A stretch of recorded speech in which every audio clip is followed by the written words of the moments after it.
नमस्कार दोस्तों। चलिए सुनते हैं बिल्ली के गले में घंटी कौन बांधे। कहावत की कहानी। बचपन में बाबा एक कहावत कहते थे, बिल्ली के गले में घंटी कौन बांधे।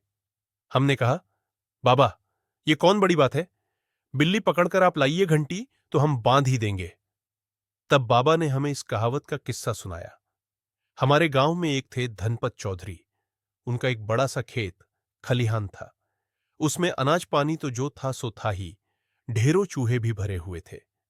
खलिहान में कटाई खुटाई के मौसम में ही लोग भाग जाते थे, वरना वहां चूहाराज ही था।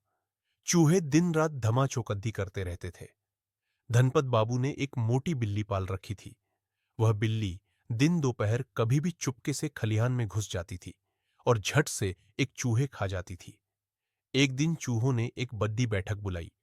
उसमें बुजुर्ग चूहों द्वारा यह कहा गया कि हम लोग इतने चूहे हैं और बिल्ली एक, फिर भी कमबख्त जब चाहती है तब हम लोगों को अपना शिकार बना लेती है। कुछ तो उपाय करना पड़ेगा। मसला तो बहुत गंभीर था। सो बहुत देर तक विचार विमर्श के बाद बूढ़ा चूहा बोला, देखो, बिल्ली से हम लोग लड़ तो नहीं सकते, लेकिन बुद्धि लगा के बच सकते हैं। क्यों ना बिल्ली के गले में एक घंटी बांध दी जाए। इस तरह से जब बिल्ली इधर आएगी, घंटी की आवाज सुनकर हम लोग छुप जाएंगे। अरे शाबाश! सारे चूहे इस बात पर उछल पड़े। लगा उन्हें सुरक्षा कवच मिल गया हो। लेकिन चूहों का सरदार बोला, आइडिया तो सॉलिड है, पर बिल्ली के गले में घंटी बांधेगा कौन। बूढ़ा चूहा तो सबसे पहले पीछे हट गया। जवान भी और बच्चे भी।